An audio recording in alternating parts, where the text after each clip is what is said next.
উজানের ঢল ও বৃষ্টিপাত কম হওয়ায় কিছু এলাকায় পানি কমতে শুরু করেছে। তবে কয়েক জেলায় নতুন এলাকা প্লাবিত হয়েছে। বিদ্যুতের খুঁটি উপড়ে পড়ায় বিদ্যুৎহীন হয়ে পড়েছে অনেকেই। বিভিন্ন দুর্গত এলাকা থেকে বানভাসীদের উদ্ধার করে আশ্রয় কেন্দ্রে নিয়ে আসছেন সেনা সদস্য ও স্বেচ্ছাসেবীরা। কুমিল্লায় গোমতী নদীতে পানির উচ্চতা কিছুটা কমেছে, তবে শুক্রবার বিকেলে নতুন করে প্লাবিত হয় 50টি গ্রাম। এসব এলাকার অন্তত 1.5 লাখ মানুষ চরম ভোগান্তিতে। দুর্গত এসব মানুষ সহ আদর্শ সদর, 14 গ্রাম ও নাঙ্গলকোট উপজেলায় 7 লাখ মানুষ বন্যায় ক্ষতিগ্রস্ত। নোয়াখালীতে 8 উপজেলায় পরিস্থিতি অপরিবর্তিত রয়েছে। সড়ক ও বাড়িঘর কয়েক ফুট পানিতে তলিয়ে। এসব জায়গায় 500 টনের বেশি চাল বিতরণ করেছে প্রশাসন।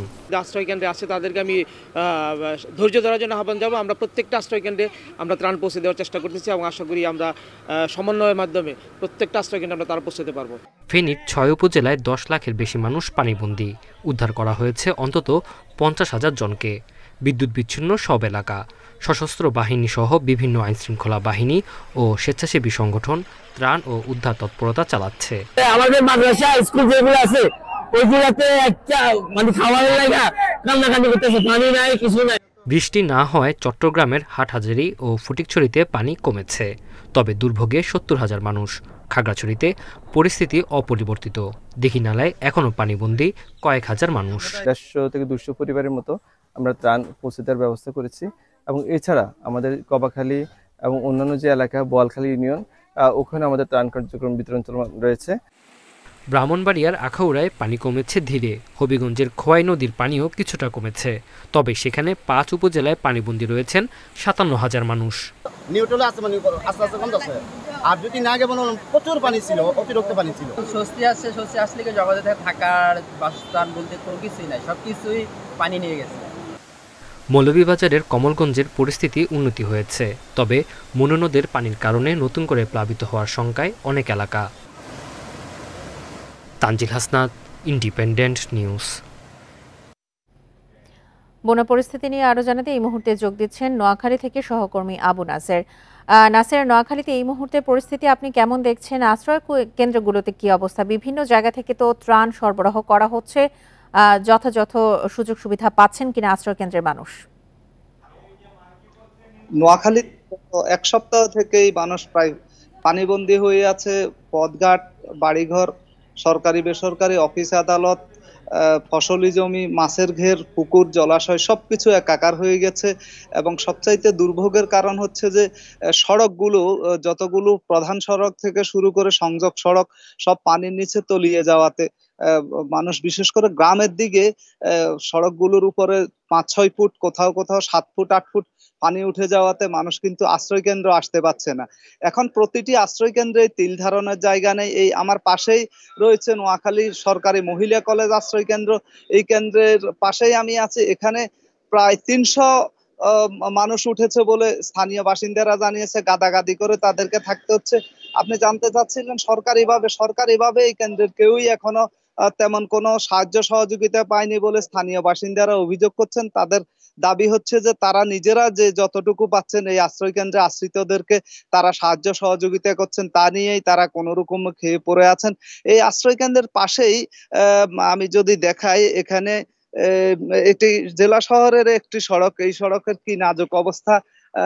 সবকিছুই প্রায় ডুবে একাকার হয়ে আছে, ঘর, দোকানপাট। পাশে আবার হচ্ছে যে একটি গ্রাম রয়েছে কাদির হানিফ ইউনিয়নের, সেখানে প্রত্যেকটি ঘরের চালা পরিমাণ প্রায় পানি উঠে গেছে। অসংখ্য মানুষ সেখানে পানিবন্দী হয়ে আছে। তাদেরকে আশ্রয় কেন্দ্রে আনাও দুরূহ হয়ে দাঁড়িয়েছে বলে স্থানীয়ভাবে একটু আগে জানতে পেরেছি। এবং সেখানে বেশ কিছু মানুষ দোকানপাটে এবং খালের পাড়ে যেই উঁচু টংঘরের মতো করা হয়েছে সেগুলোতে আশ্রয় নিয়েছে বলে স্থানীয় বাসিন্দারা আমাদেরকে জানিয়েছেন। এবং প্রশাসনের পক্ষ থেকে গতকাল জেলা প্রশাসকের কার্যালয়ে ক্রীড়া ও যুব উপদেষ্টার উপস্থিতিতে একটি সমন্বয় সভা করা হয়েছে বন্যা পরিস্থিতি মোকাবেলায়।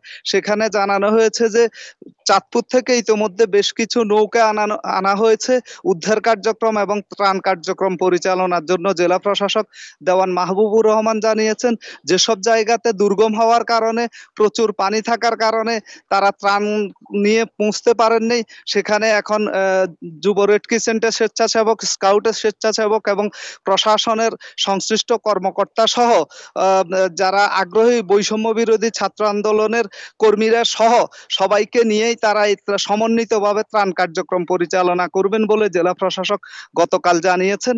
এবং প্রয়োজনে যেসব জায়গাতে আটকা পড়া লোকজন রয়েছে, যারা আশ্রয় কেন্দ্রে এখনো আসতে পারছেন না, বাড়িতে মানবেতর জীবন যাপন করছেন, তাদেরকে আশ্রয় কেন্দ্রে নিয়ে আসার জন্য তারা এখন চেষ্টা করবেন বলে জেলা প্রশাসক জানিয়েছেন। সব মিলিয়ে এখনো নোয়াখালীর শহর গ্রাম প্রত্যেকটি জায়গাতে এখনো পানি সামান্য নেমেছে। একটি বিষয় হচ্ছে যে এতদিন বেশ জলাবদ্ধতার কারণে যেই দুর্ভোগ ছিল বৃষ্টির ফলে সৃষ্ট, সেই দুর্ভোগ কিছুটা কমেছে। বৃষ্টি এখন সকাল থেকে বৃষ্টি নেই, বৃষ্টি না থাকলেও আজকে সারাদিনে বৃষ্টি নেই। সকাল থেকে গতকালও খুব বেশি বৃষ্টি হয়নি, তবে ফেনী থেকে যেই উজানের পানি এখানে প্রবেশ করে যে বন্যা সৃষ্টি হয়েছে, সেই বন্যা পরিস্থিতির উন্নতির কোনো খবর নেই। আমরা জানতে পেরেছি গতকাল সেই সমন্বয় সভাতে পানি উন্নয়ন বোর্ডের নির্বাহী প্রকৌশলী জানিয়েছেন যে মূলত ফেনীর ফানি মুহুরী নদী এবং ফেনী নদীর পানি নোয়াখালী হয়ে, নোয়াখালীর কোম্পানিগঞ্জ হয়ে লক্ষ্মীপুরের দিকে দিয়ে বঙ্গোপসাগরে যাচ্ছে। এই কারণে পানি আসলে এখনই ভালো কোনো খবর পাওয়ার সম্ভাবনা নেই। আর একটু আগে জানতে পেরেছি যে কোম্পানিগঞ্জে সুইচ গেটের 23টির মতো গেট খুলে দেওয়া হয়েছে, সেখান দিয়ে পানি নামছে বলে স্থানীয় বাসিন্দারা জানিয়েছেন। তবে পরিস্থিতির বিকেল নাগাদ বোঝা যাবে কতটা উন্নতি হয়েছে। এই মুহূর্তে জেলার 502টি আশ্রয় কেন্দ্রে 80,000 মানুষ আশ্রয় নিয়েছে বলে প্রশাসন থেকে জানানো হয়েছে। তবে স্থানীয়ভাবে অসংখ্য আশ্রয় কেন্দ্র, অসংখ্য দোকানপাটে মানুষ আশ্রয় নিয়েছে। তাতে করে অন্তত 2 লক্ষ মানুষ বিভিন্ন জায়গায় বাড়িঘর ছেড়ে আশ্রয় নিয়েছে বলে আমরা বেসরকারিভাবে খবর পেয়েছি। এবং বাড়িঘরের কি অবস্থা তারা কেউই জানেন না, কবে নাগাদ ফিরতে পাবেন এ নিয়ে উদ্বেগ উৎকণ্ঠা রয়েছে, সবার মধ্যে অনিশ্চয়তাও রয়েছে। নোয়াখালী থেকে বন্যা পরিস্থিতির সবশেষ তথ্য নিয়ে জানাচ্ছিলেন আমাদের সহকর্মী আবু নাসের। বন্যা পরিস্থিতির আরো খবর জানাতে মৌলভীবাজার থেকে এই মুহূর্তে যোগ দিয়েছেন আমাদের সহকর্মী তুহিনুর রশিদ। তুহিন, মৌলভীবাজারে বন্যার পানি কি কমেছে না বেড়েছে? গতকাল রাত পর্যন্ত কি চিত্র আপনি দেখেছেন? আর পানি উন্নয়ন বোর্ড বা বন্যা পূর্বাভাস কেন্দ্র থেকে সবশেষ হালনাগাদ তথ্য কি আছে?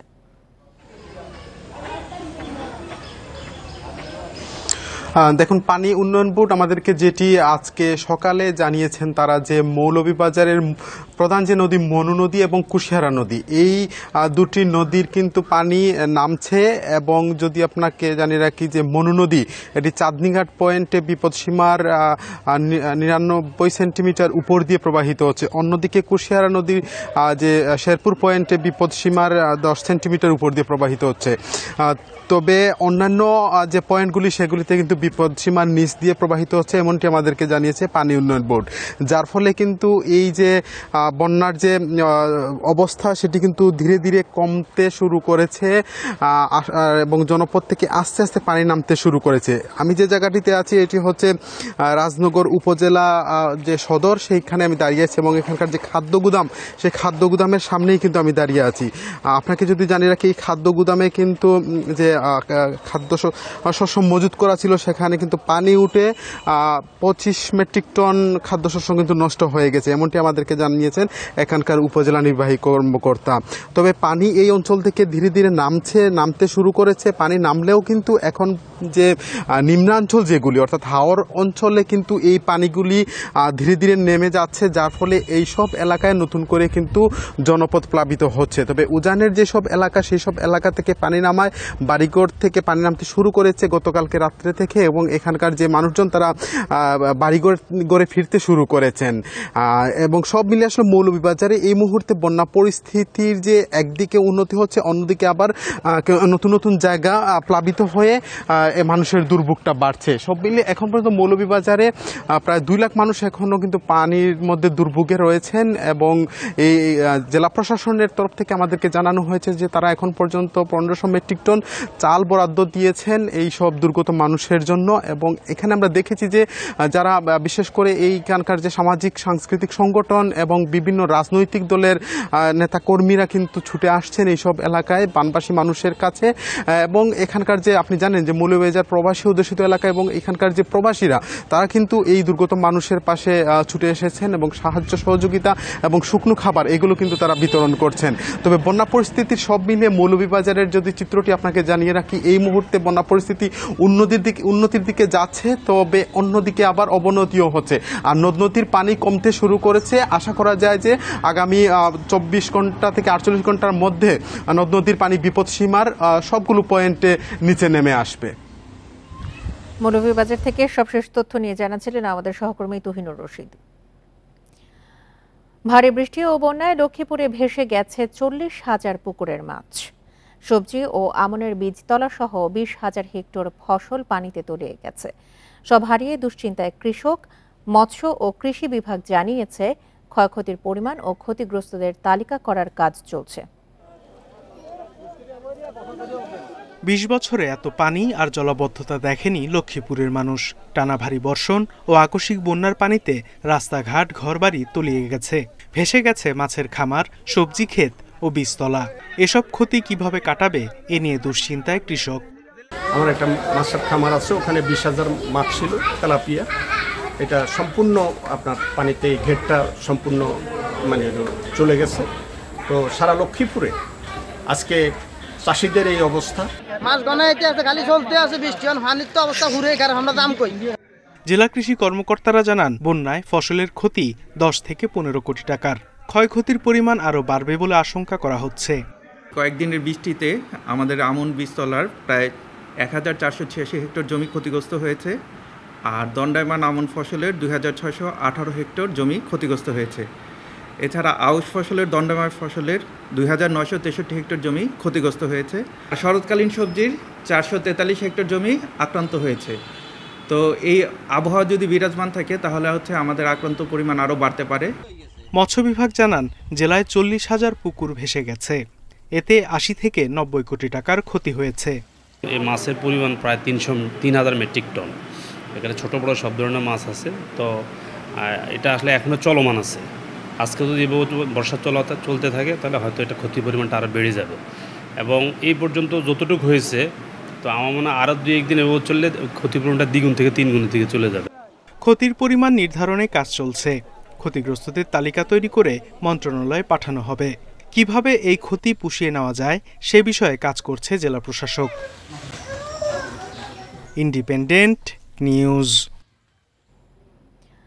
লক্ষ্মীপুরে জোয়ারের পানিতে তলিয়ে গেছে 4টি পৌর শহর সহ নিম্নাঞ্চলের 40টি এলাকা। পানিবন্দী প্রায় 7 লাখ বাসিন্দা। সেখানকার পরিস্থিতি জানাবেন সহকর্মী আব্বাস হোসেন। গতকালকে তুলনায় আজকে কিন্তু লক্ষ্মীপুর শহর এবং আশপাশ এলাকা যেটি রয়েছে সেখানে কিন্তু পানির যে উচ্চতা সেটি কিন্তু বাড়ছে। আমরা দেখেছি 2 থেকে 3 ফুট পানি বৃদ্ধি পাচ্ছে।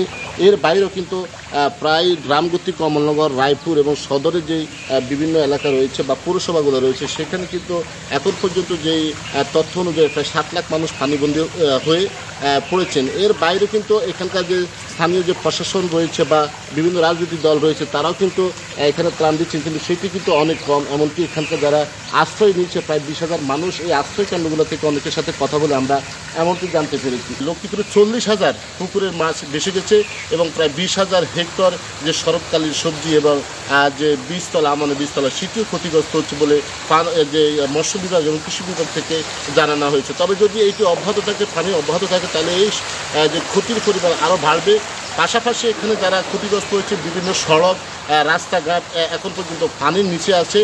বিশেষ করে সদরের বিভিন্ন এলাকায় কিন্তু বাসাবাড়িতে পানি ওঠার কারণে মানুষের খাওয়া দাওয়া বিশুদ্ধ পানির যে সংকট সেটি কিন্তু প্রকট আকার ধারণ করছে। এর মধ্যে কিন্তু দেখা দিয়েছে বিভিন্ন ধরনের রোগবালাই। তবে সিভিল সার্জনের পক্ষ থেকে যেটি জানানো হয়েছে তারা এইসব বিষয়ে তারা কিন্তু খোঁজখবর রাখছেন এবং দুর্যোগ মোকাবিলা তারাও কিন্তু চিকিৎসকরা কিন্তু মাঠে রয়েছেন।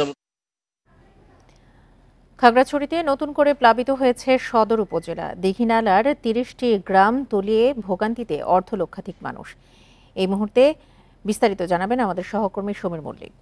গতকালকে বিকেলে খাগড়াছড়ি মেরুগঞ্জ যে দৃশ্যটি দেখেছি সেখানে কিন্তু এখনো পর্যন্ত যেগুলো নিচু এলাকা রয়েছে সেই এলাকাগুলো এখনো পর্যন্ত 4 থেকে 5 ফুট পানির নিচে রয়েছে। তবে সকালে আমরা যে কথা বলেছি এখনো কিছু জায়গায় পানি কমতে শুরু করেছে, হয়তো আজকের মধ্যে পানি একেবারে কমে যাবে। কিন্তু বন্যা পরবর্তী যে ক্ষয়ক্ষতিগুলো আমরা দেখেছি সেখানে এটা কিন্তু আসলে অবর্ণনীয় দুর্ভোগে পড়েছে। বিশেষ করে 4 দিন ধরে বন্দি থাকার কারণে পানিতে অনেক জায়গায় কিন্তু ঘর বাড়িতে একেবারে পলির স্তর পড়ে গেছে, কাদামাটিতে হয়ে গেছে। সেক্ষেত্রে যারা এখন পর্যন্ত আশ্রয়কেন্দ্র থেকে ঘরে ফিরবে তাদের একটা নতুন করে একটা দুর্ভোগে পড়তে পারে। এবং এই বন্যায় সবচেয়ে বেশি ক্ষতি হয়েছে কৃষি। আপনি জানেন গত 3 মাসের ব্যবধানে খাগড়াছড়িতে বেশ কয়েকবার বন্যা হয়েছে এবং সর্বশেষ যে বন্যাটি সেটি মঙ্গলবার থেকে শুরু করে শুক্রবার পর্যন্ত এবং কোথাও কোথাও আজকের দিন পর্যন্ত কিন্তু বন্যার পানি রয়েছে। সেক্ষেত্রে 4 থেকে 5 দিন কৃষি জমিগুলো বন্যার পানির নিচে থাকার কারণে ধানের যে নতুন চারা রোপণ করা হয়েছে সেগুলো কিন্তু একেবারেই নষ্ট হয়ে গেছে। বিভিন্ন জায়গাগুলো আমরা দেখেছি ধানি জমিগুলোতে পলি পড়ে কোথাও কোথাও ধান রোপণ করেছে সেটার কিন্তু অস্তিত্ব নেই। একই সাথে এখানে গ্রামীণ সড়কের একটা বড় ধরনের ক্ষতি হয়েছে। খাগড়াছড়ির একটি ইউনিয়ন মোহালছড়ির মুবাছড়ি ইউনিয়নের সাথে সড়ক যোগাযোগ একেবারে বিচ্ছিন্ন হয়ে গেছে। সদরের যে মুবাছড়ির যে সড়কটি রয়েছে সে কি চেঙ্গি নদীর যে পানির স্রোত ঢলের কারণে কিন্তু সড়ক একেবারেই ভেঙে গেছে, কার্পেটিং করা সড়ক। এবং এই সড়কটি মেরামত করতে অন্তত 1 মাসের বেশি সময় লাগবে। অর্থাৎ এই সময়টা পর্যন্ত মানুষকে কিন্তু যোগাযোগ বিচ্ছিন্ন থাকবে। শুধু মহালছড়ি নয়, এখানে দীঘিনালারও বেশ কিছু আমরা গ্রামীণ সড়ক দেখেছি যেখানে সড়কের অস্তিত্ব একেবারে বিলীন হয়ে গেছে। অর্থাৎ বন্যা পরবর্তী আসলে এই ক্ষয়ক্ষতিগুলো এবং একই সাথে মানুষের দুর্ভোগটা এখন বড় হয়ে দেখা দিয়েছে। চট্টগ্রাম জুড়ে কাপ্তাই বাঁধের পানি ছাড়ার আতঙ্ক। তবে সেই পরিস্থিতি এখনও তৈরি হয়নি বলে আশ্বস্ত করছে কর্তৃপক্ষ। তারা বলছেন পানির স্তর সর্বোচ্চ 109 ফুট না পেরোলে সেই পথে যাবেন না তারা। নতুন করে ভারী বর্ষণের কবলে না পড়লে দেখছেন না বাঁধের গেট খোলার প্রয়োজনও। ভারতের ত্রিপুরা থেকে নেমে আসা ঢল আর বৃষ্টিতে বন্যায় বিপন্ন পূর্ব সীমান্তের প্রায় সব জেলা। আর এই দুর্যোগে কাপ্তাই বাঁধের পানি ছাড়ার গুজবে ছড়িয়েছে আতঙ্ক।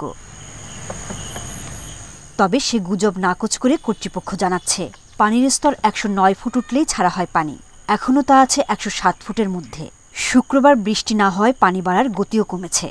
পানি যদি উপর থেকে বেশি আসে সেক্ষেত্রে আমরা ছাড়া চিন্তা ভাবনা করবো আর কি। প্রথমে 6 ইঞ্চি সবগুলো গেট, আর পরে আপনার এটা আস্তে আস্তে বাড়বে। 6-এর পরে যদি ইনকামিং বেশি হয় সেই ক্ষেত্রে আপনার 1 ফুট হবে, 1.5 ফুট হবে, 2 ফুট হবে। সেটা পানি আসার উপর নির্ভর করবে। কাপ্তাই হ্রদের পানি ব্যবহার হয় বিদ্যুৎ উৎপাদনে। চট্টগ্রামবাসীর দুর্ভোগ এড়াতে সর্বোচ্চ পর্যায়ে না পৌঁছানো পর্যন্ত তাই পানি ছাড়বে না কর্তৃপক্ষ। সর্বোচ্চ ওয়াটার লেভেল হচ্ছে 110 ফিট। আমরা এই 110 ফিটের উপরে পানি রাখার কোনো স্কোপ আমাদের নাই।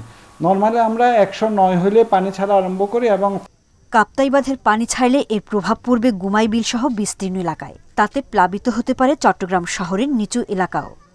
বিরাট বিল, এই যে গুমাই বিল, এর মধ্যে যদি পানি ঢুকে তাইলে এর যে ফসল এর কি হবে। এরপর হচ্ছে এই যে রাউজান, বোয়ালখালী এবং এই অঞ্চলগুলার যে ফসল ঘরবাড়ির অবস্থা কি হবে। এই সব কিছু আমাদেরকে একসাথে মিলে যায়, এই পানিটা আমার ছাড়া উচিত বলে আমি মনে করি। নতুন করে ভারী বর্ষণের কবলে না পড়লে কাপ্তাই বাঁধের পানি ছাড়ার পরিস্থিতি তৈরি হবে না বলেও আশ্বস্ত করছেন সংশ্লিষ্টরা। Independent news. ফেনী কুমিল্লার পানি নামা সময় সাপেক্ষ, কারণ প্রায় 11,500 দখলদারের হাতে গোমতী, ফেনী, মুহুরী, সিলোনিয়া নদীর প্লাবনভূমি। আর একেই মূল সংকট বলছে নদী ও জলবায়ু গবেষকরা। এসব নদী দখলমুক্ত না হলে আগামীতে ছোট বন্যাতেও হবে বড় ভোগান্তি। উত্তর পূর্বাঞ্চলে ভয়াবহ বন্যার মাত্র 2 মাস পরে আবারও দেশের দক্ষিণাঞ্চলে নতুন করে দেখা দিয়েছে বন্যা। 21 আগস্ট মধ্যরাত থেকে হঠাৎ উজানের ঢল আসতে শুরু করে। ফেনী, নোয়াখালী এবং কুমিল্লার বন্যা পরিস্থিতি অবনতি হয়। সবচেয়ে বেশি ক্ষতির মুখে পড়ে ফেনীর সীমান্তবর্তী উপজেলা পরশুরাম ও ফুলগাজী। ময়ূরী, কহুয়া ও সিলোনিয়া নদীর বন্যা নিয়ন্ত্রণ বাঁধ ভেঙে তলিয়েছে লোকালয়। জলবায়ু গবেষকেরা বলছেন, এই জেলার বন্যার পানি সিলোনিয়া, মুহুরী, কহুয়া, ডাকাতিয়া নদী হয়ে বঙ্গোপসাগরে মেশে। এর মধ্যে সিলোনিয়া, মুহুরী, কহুয়া নদীর পানি মুহুরী প্রজেক্ট দিয়ে ভাটিতে নামে। এই বাঁধটি ত্রুটিপূর্ণভাবে নির্মাণ করা হয়েছে, যার প্রভাবে এই এলাকার পানি নামতে সময় নেয়। 122 কিলোমিটার সম্ভবত মুহুরী কহুয়া। এই বাঁধটা বানানোই ছিল ফল্টি, কারণ বাঁধটাকে ঠেলতে ঠেলতে নদীর মাঝখানে, নদীর তীরে নিয়ে যাওয়া হয়েছে। নদী কিন্তু ওই জায়গায় 30 থেকে 40 মিটারের বেশি চওড়া না। এই নদী কিন্তু ওই ফ্ল্যাশ ফ্লাড বহন করার ক্ষমতা রাখে না। জলবায়ু গবেষকেরা বলছেন, প্রায় 3 দশক পর কুমিল্লার গোমতী নদীর বাঁধ ভেঙে বন্যা দেখা দিয়েছে। গেল কয়েক দশকে কুমিল্লা, ফেনী, নোয়াখালী, লক্ষ্মীপুরের প্রায় 11,500 দখলদার নদীর প্লাবনভূমি ও খাল ভরাট করেছে। কুমিল্লা এবং নোয়াখালী এবং ফেনীর দখলদারদের লিস্ট সরকারি হিসাব অনুযায়ী বলি, তাও সেটি 11,537 জন দখলদার রয়েছে। যত বাজার, ঘাট, রাস্তা পাবেন তার পাশে এখন আর খাল নাই। সবগুলো খাল ভরাট হয়ে গিয়েছে, ম্যাক্সিমাম খাল ভরাট হয়েছে এবং এই খালের পাড়ে রাস্তা হয়েছে, মার্কেট হচ্ছে, বাড়িঘর হচ্ছে এবং এটা স্থানীয় পলিটিক্যালি যারা পাওয়ারফুল তারাই কাজগুলো করেছে রাজনৈতিক ছত্রছায়ায়। সুতরাং এই ঢলের পানিগুলো যখন নামবে, নামার তো কোনো জায়গা নাই। জাতীয় নদী রক্ষা কমিশনের 2020 সালের তথ্য বলছে, দেশে প্রায় 60,000-এরও বেশি নদী ও জলাশয় দখলদার রয়েছে। এদের কারণে নদী হারিয়েছে তার স্বাভাবিক প্লাবন এলাকা। এতে তীব্র হচ্ছে বন্যা। Shahriar Anirban, independent news, Dhaka. যখন অস্বাভাবিক বৃষ্টি হয় তখন নদীর পানি ছেড়ে দেওয়ার আগে পাশের দেশকে জানাতে হয়, যা এবার করা হয়নি। এমন মন্তব্য করেছেন পরিবেশ, বন, জলবায়ু ও পানি সম্পদ উপদেষ্টা সৈয়দা রিজওয়ানা হাসান। শুক্রবার দুপুরে হবিগঞ্জে বন্যা কবলিত এলাকা পরিদর্শনে গিয়ে তিনি কথা বলেন। জেলা সার্কিট হাউসে পানি উন্নয়ন বোর্ড, জেলা প্রশাসন ও বৈষম্য বিরোধী ছাত্র নেতাদের সাথে মত বিনিময়ে উপদেষ্টা বলেন, ভারতের সাথে বাংলাদেশের বেশ কিছু নদী নিয়ে চুক্তি রয়েছে। আন্তর্জাতিক আইন অনুযায়ী কোনো দেশ পাশের দেশের ক্ষতি করতে পারে না। এবারের বন্যার পর পররাষ্ট্র মন্ত্রণালয়ের মাধ্যমে ভারতকে পুরো বিষয়টি জানানো হবে। বাংলাদেশের পক্ষ থেকে বেশ কিছু প্রস্তাবও দেওয়া হবে ভারতকে। উপরে যারা উজানের দেশ, তাদের ভাটির দেশকে জানানোর কথা, যখন এরকম অস্বাভাবিক বৃষ্টিপাত হয় বা পানি ছেড়ে দেওয়ার দরকার হয়, আগে একটু জানিয়ে দিতে হয়। তাহলে একটু প্রস্তুতিটা রাখা যায়, অন্তত মানুষজনগুলোকে সরিয়ে নেওয়া যায়। তো সেটা এবার প্রতিপালিত হয়নি। যত অভিন্ন নদী আছে সেগুলো সবকটার ব্যাপারেই যেন এরকম পানি ছেড়ে দেওয়ার আগে আগাম সতর্কতা বাংলাদেশকে দেওয়া হয়। সেজন্য ভারতের কাছে এবং উজানের দেশের কাছে আমাদের বার্তা পৌঁছানো হবে। বানভাসীদের জন্য রাতভর নিজেদের সর্বোচ্চটা দিয়ে কাজ করেছেন শিক্ষার্থীরা। রাজধানীর নানা জায়গা থেকে কেউ তুলে এনেছেন ত্রাণ, কেউ আবার ব্যস্ত ব্যবস্থাপনায়।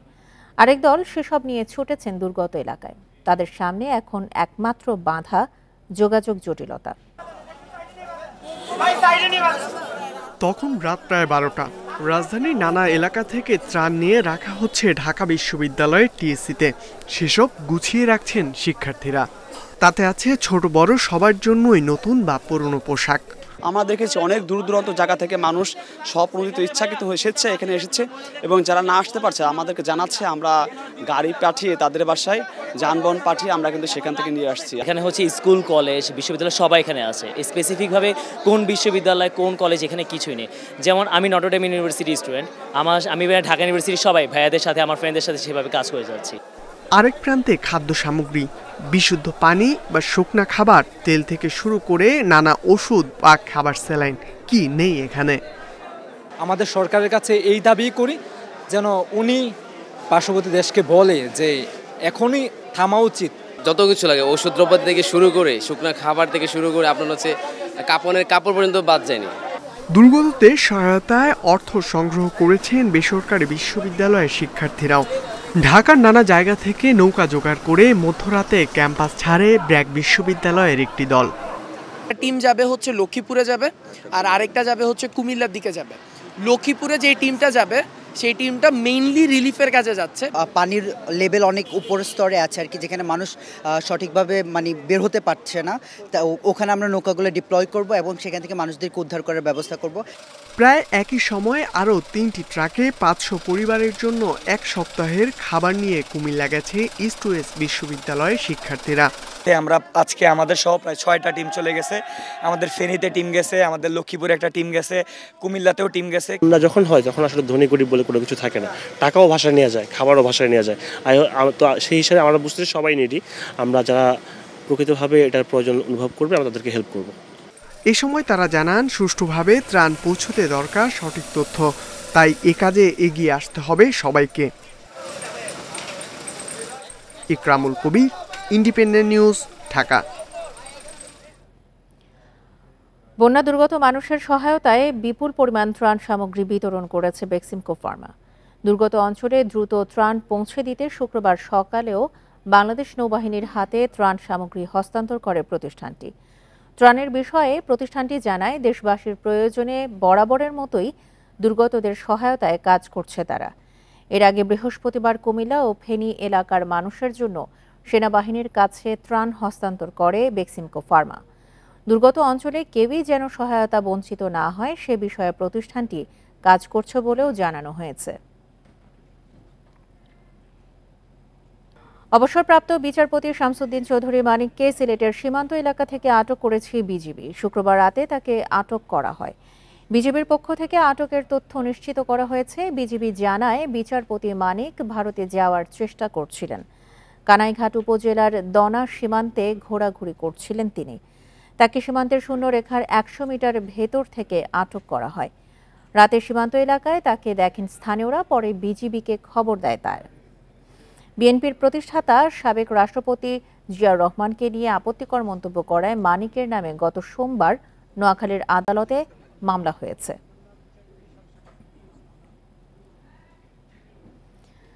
জাতীয় সংসদের সাবেক চিফ হুইপ আসম ফিরোজকে গ্রেপ্তার করেছে পুলিশ।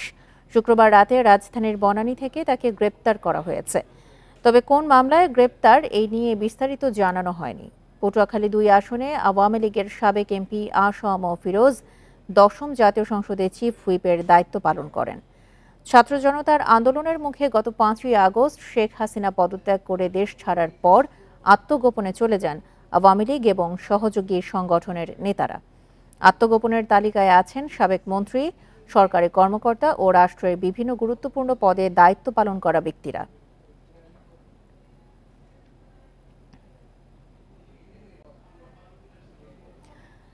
বৈষম্য বিরোধী ছাত্র আন্দোলনের সময় বরিশাল পুলিশের দায়ের করা 15টি মামলার চূড়ান্ত প্রতিবেদন দেওয়া হয়েছে। এর ফলে মামলাগুলোর কোনো কার্যকারিতা থাকছে না। এসব মামলায় যাদের গ্রেপ্তার করা হয়েছিল তারাও জামিনে মুক্তি পেয়েছেন। 17 জুলাই থেকে 4 আগস্ট পর্যন্ত প্রায় 3700 জনকে আসামি করে 11টি মামলা দায়ের করে বরিশাল মহানগর পুলিশ। গ্রেপ্তার করা হয় অন্তত 100 জনকে। তবে 5 আগস্ট আওয়ামী লীগ সরকারের পতনের পর জামিনে মুক্তি পান তারা। বৈষম্য বিরোধী ছাত্র আন্দোলনের ফলে আমাদের মেট্রোপলিটন এরিয়ায় 4টা মামলায় আমাদের থানায় রুজু হয়েছিল। এই 4টা মামলায় আমরা তদন্তকারী কর্মকর্তা নিয়োগে তদন্ত করে জানতে পেরেছেন যে এই মামলাগুলো আসলেই সঠিক নয়। এই মামলাগুলো আমরা চূড়ান্ত রিপোর্ট দাখিল করেছি। এছাড়া ছাত্র আন্দোলনের সময় মুলাদি, হিজলা, বাকেরগঞ্জ ও বানারীপাড়া থানায় প্রায় 200 জনকে আসামি করে 4টি মামলা দায়ের হয়। তবে এগুলোরও চূড়ান্ত প্রতিবেদন দিয়েছে পুলিশ। কোটা বিরোধী আন্দোলনকে কেন্দ্র করে বরিশাল জেলার 10টি থানার মধ্যে 4টি থানাতে মোট 4টি মামলা রুজু হয়েছিল এবং এই মামলায় আসামি ছিল সর্বমোট 180 থেকে 200-র মধ্যে। এবং এই মামলাগুলোতে পরবর্তীতে তদন্তকালে পর্যাপ্ত সাক্ষ্য প্রমাণ না পাওয়া যাওয়া এবং তথ্য আদি না পাওয়া যাওয়ার কারণে পরবর্তী 4টি মামলায় ফাইনাল রিপোর্ট দেওয়া হয়েছে।